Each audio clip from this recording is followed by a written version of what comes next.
chenoko chiti chikwere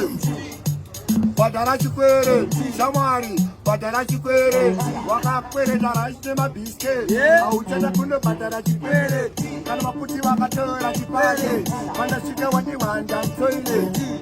wakarangwa naprinceti angazviona uri stupe wakura musoro ngegonyeti vakabiwa chinhu ndive suspect soro wako wakaoma ngecongireti nezvikwereti watoselebrity haufude kuita project kasara uchavhurirwa dhoke uye usakabhadhara blanketi wakaona vakuru hauna respect wakaudzwa nyaya hauna sikireti imitevu dzinozozwa musupamaketi wakakwerete electric gati bhadhara chikwere ndokumbira munhu wese anongochiti nguva yasetsva ndanyora songo ndichibvunza ndibonditeererai mwari vandipa zuva rinobuda yakwana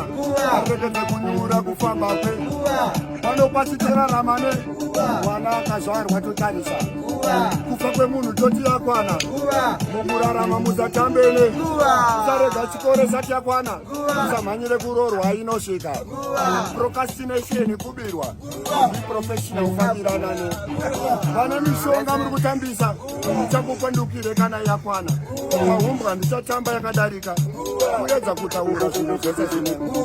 mwari vachauya kana yakwana utange uchiite iende ipi fantana norekodha nenguva etatoni tembo noridza nenguva iwe ndatikotsesa